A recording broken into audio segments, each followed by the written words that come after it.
حضرت سیدنا ابراہیم بن عبداللہ بن علا رحمۃ اللہ تعالی علیہ فرماتے ہیں، میں نے ابو عامر واعظ علیہ رحمۃ اللہ الواحد کو یہ فرماتے ہوئے سنا، ایک مرتبہ میں مسجد نبوی شریف کی نور با فضاؤں میں بیٹھا ہوا تھا کہ اچانک ایک کالا غلام آیا جس کے پاس ایک خط تھا۔ اس نے وہ خط مجھے دیا اور پڑھنے کو کہا۔ میں نے خط کھولا تو اس میں یہ مضمون لکھا تھا، بسم اللہ الرحمن الرحیم، اے ابو عامر رحمۃ اللہ تعالی علیہ، اللہ عز و جل نے آپ رحمۃ اللہ تعالی علیہ کو امور آخرت میں غور و خوض کرنے کی سعادت عطا فرمائی۔ آپ رحمۃ اللہ تعالی علیہ کو لوگوں سے عبرت حاصل کرنے کی توفیق بخشی اور خلوت نشینی کی عظیم دولت سے سرفراز فرمایا۔ اے ابو عامر، بے شک میں بھی آپ رحمۃ اللہ تعالی علیہ کے ان بھائیوں میں سے ہوں جو سفر آخرت کے مسافر ہیں۔ مجھے خبر ملی ہے کہ آپ رحمۃ اللہ تعالی علیہ مدینہ منورہ میں آئے ہوئے ہیں۔ مجھے اس بات سے بہت خوشی ہوئی اور میں آپ رحمۃ اللہ تعالی علیہ کی زیارت کا متمنی ہوں، اور مجھے آپ رحمۃ اللہ تعالی علیہ کی صحبت اختیار کرنے اور آپ رحمۃ اللہ تعالی علیہ کی گفتگو سننے کا اتنا شوق ہے کہ میرا رواں رواں آپ کے دیدار کی طلب میں تڑپ رہا ہے۔ آپ رحمۃ اللہ تعالی علیہ کو اس کریم ذات کا واسطہ جس نے آپ رحمۃ اللہ تعالی علیہ کو محبت کے جام پلائے، مجھے اپنی قدم بوسی اور زیارت سے محروم نہ کیجیے گا۔ برائے کرم میرے غریب خانے پر تشریف لائیے اور مردہ دلوں کو جلا بخشیے۔ والسلام۔ حضرت سیدنا ابو عامر رحمۃ اللہ تعالی علیہ فرماتے ہیں، میں اسی وقت اس خط لانے والے غلام کے ساتھ اس کے آقا کے گھر کی طرف چل دیا۔ ہم چلتے ہوئے ایک ویران جگہ پر پہنچے۔ وہاں ایک خستہ حال ٹوٹا پھوٹا گھر تھا۔ غلام نے مجھے دروازے کے پاس کھڑا کیا اور کہا، آپ رحمۃ اللہ تعالی علیہ تھوڑی دیر یہاں انتظار فرمائیں، میں آپ کے لیے اجازت طلب کرتا ہوں۔ چنانچہ میں وہاں انتظار کرنے لگا۔ کچھ دیر کے بعد غلام نے آ کر کہا، حضور اندر تشریف لے آئیے۔ جب میں کمرے میں داخل ہوا تو دیکھا کہ کمرہ نہایت بوسیدہ اور خالی ہے۔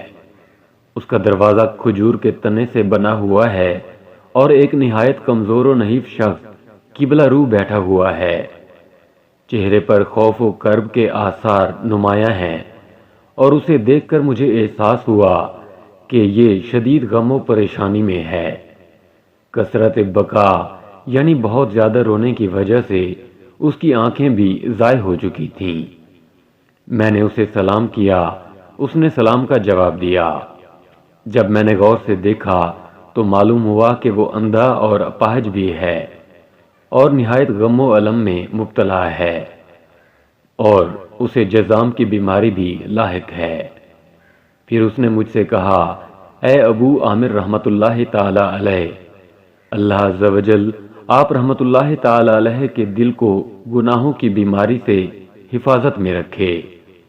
میں ہمیشہ اس بات کا خواہش مند رہا ہوں کہ آپ رحمۃ اللہ تعالی علیہ کی صحبت اختیار کروں اور آپ رحمۃ اللہ تعالی علیہ سے نصیحت آموز گفتگو سنوں۔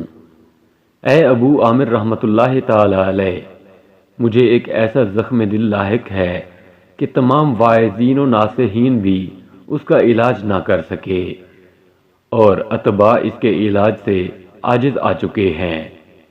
مجھے یہ خبر ملی ہے کہ آپ رحمۃ اللہ تعالی علیہ کی تجویز کردہ دوا اور مرہم زخموں کے لیے بے حد سود مند ہے۔ برائے کرم میرے زخمی دل کا علاج فرمائیں، اگرچہ دوا کتنی ہی تلخ و ناگوار کیوں نہ ہو۔ میں شفا کی امید لگائے دوا کی تلخی و ناگواری برداشت کر لوں گا۔ حضرت سیدنا عامر رحمۃ اللہ تعالی علیہ فرماتے ہیں، اس بزرگ کی یہ بات سن کر مجھ پر روب و دبدبہ طاری ہو گیا۔ اس کی باتوں میں مجھے بڑی حقیقت نظر آئی۔ میں کافی دیر خاموش رہا اور غور و فکر کرتا رہا۔ پھر میں نے اس بزرگ سے کہا، اگر تم اپنی بیماری کا علاج چاہتے ہو تو اپنی نظر کو عالم ملکوت کی طرف پھیرو، اپنے کانوں کو اسی عالم کی طرف مشغول کر لو اور اپنے ایمان کی حقیقت کو جنت ماوا کی طرف منتقل کر لو۔ اگر ایسا کرو گے تو رب کائنات عز و جل نے اپنے مقرب بندوں کے لیے جو نعمتیں اور آسائشیں اس میں رکھی ہیں وہ تم پر منکشف ہو جائیں گی۔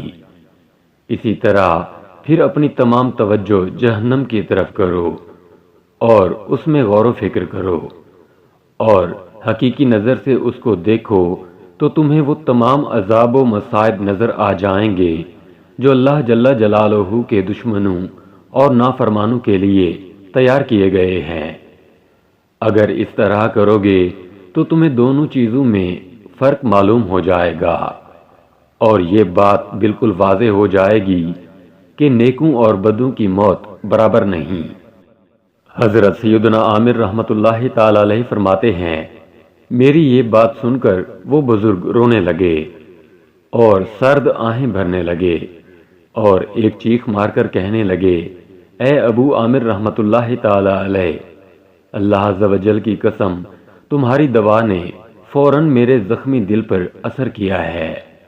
میں امید رکھتا ہوں کہ تمہارے پاس مجھے ضرور شفا نصیب ہو جائے گی۔ رحیم و کریم پروردگار عز و جل آپ پر رحم فرمائے، مجھے مزید نصیحت فرمائیے۔ حضرت سیدنا ابو عامر رحمۃ اللہ تعالی علیہ فرماتے ہیں، پھر میں نے اس بزرگ سے کہا، اے مرد صالح، اللہ عز و جل تجھے اس وقت بھی دیکھتا ہے جب تو تنہائی میں ہوتا ہے، اور جب تو جلوت میں ہوتا ہے تو بھی وہ تجھے دیکھتا ہے۔ تو اس بزرگ نے پہلے کی طرح پھر چیخ ماری، پھر فرمایا، وہ کون سی ہستی ہے جو میرے گناہوں کو معاف کرے، جو میرے غم و حزن کو دور کرے اور میری خطاؤں کو معاف کرے۔ اے میرے رحیم و کریم پروردگار عز و جل، تیری ہی ذات ایسی ہے جو میری مددگار ہے، اور میں تجھی پر بھروسہ کرتا ہوں اور تیری ہی طرف رجوع کرتا ہوں۔ اتنا کہنے کے بعد وہ بزرگ زمین پر گرے اور ان کی روح قفس انصری سے پرواز کر گئی۔ حضرت سیدنا ابو عامر رحمۃ اللہ تعالی علیہ فرماتے ہیں، کچھ دیر بعد ایک لڑکی وہاں آئی جس نے اون کا کرتا پہنا ہوا تھا اور اون ہی کی چادر اوڑھی ہوئی تھی، اور اس کے ماتھے پر سجدوں کی کثرت کی وجہ سے نورانی نشانات بن چکے تھے۔ روزوں کی کثرت کی وجہ سے اس کا رنگ زرد ہو گیا تھا اور طویل قیام کی وجہ سے پاؤں سوجے ہوئے تھے۔ اس نے مجھ سے کہا، اے عارفین کے دلوں کو تقویت دینے والے اور اے غمزدوں کی مصیبتوں کو حل کرنے والے، تو نے بہت اچھا کیا۔ انشاءاللہ عز و جل تمہارا یہ عمل رائے گاہ نہیں جائے گا۔ اے ابو عامر، یہ بزرگ میرے والد تھے اور تقریباً 20 سال سے کوڑ کی بیماری انہیں لاحق تھی۔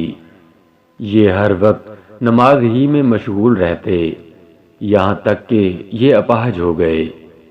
رونے کی کثرت کی وجہ سے ان کی آنکھیں ضائع ہو گئیں اور یہ اللہ رب العزت سے امید رکھتے تھے کہ آپ سے ملاقات ضرور ہوگی، اور یہ فرمایا کرتے تھے، میں ایک مرتبہ حضرت سیدنا ابو عامر وائز علیہ رحمۃ اللہ الواحد کی محفل میں حاضر ہوا تھا۔ ان کی پر اثر باتوں نے میرے مردہ دل کو زندہ کر دیا اور مجھے خواب غفلت سے بیدار کر دیا۔ اگر دوبارہ کبھی میں ان کی محفل میں چلا گیا یا ان کی باتیں سن لیں تو میں ان کی باتیں سن کر ہلاک ہو جاؤں گا۔ پھر وہ لڑکی کہنے لگی، اے ابو عامر رحمۃ اللہ تعالی علیہ، اللہ عز و جل تمہیں جزائے خیر عطا فرمائے کہ تم نے میرے والد کو واعظ و نصیحت کی اور ان کو سکون و آرام مہیا کیا۔ اللہ عز و جل تمہیں اس کا اچھا صلہ عطا فرمائے۔ پھر وہ لڑکی اپنے باپ کے پاس آئی اور اس کی آنکھوں کو بوسہ دینے لگی اور روتے ہوئے کہنے لگی، اے وہ عظیم شخص جس نے اللہ عز و جل کے خوف سے رو رو کر اپنی آنکھیں گوا دیں، اے میرے کریم باپ، تجھے تیرے رب عز و جل کے عذاب کی وعیدوں نے ہلاک کر دیا۔ تم ہمیشہ اپنے رب عز و جل کے خوف سے گریہ وزاری کرتے رہے اور دعا و استغفار میں مشغول رہے۔ میں نے اس سے پوچھا، اے نیک بندی، تو اتنا کیوں رو رہی ہے اور اتنی غمزدہ کیوں ہو رہی ہے؟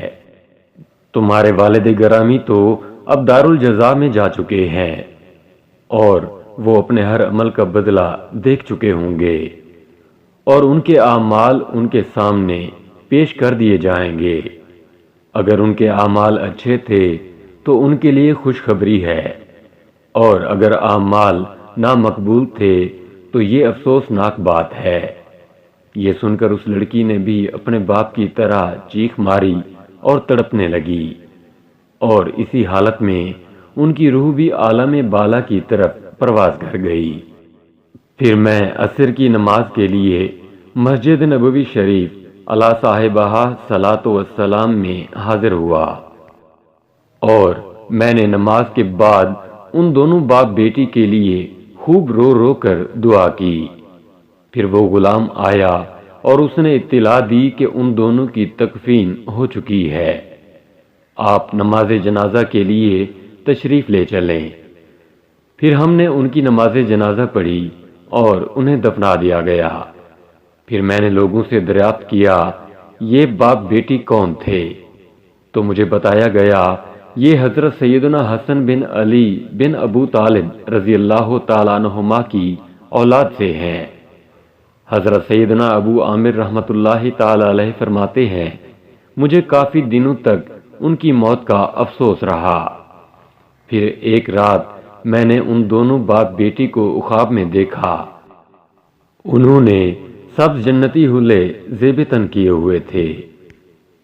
میں نے ان کو دیکھ کر کہا، مرحبا، تمہیں مبارک ہو، میں تو تمہاری وجہ سے بہت غمگین تھا۔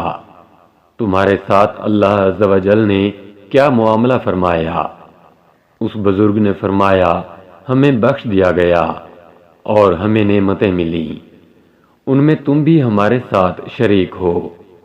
اللہ عز و جل کی ان پر رحمت ہو اور ان کے صدقے ہماری مغفرت ہو، آمین، بجاہ النبی الامین صلی اللہ تعالی علیہ وآلہ وسلم۔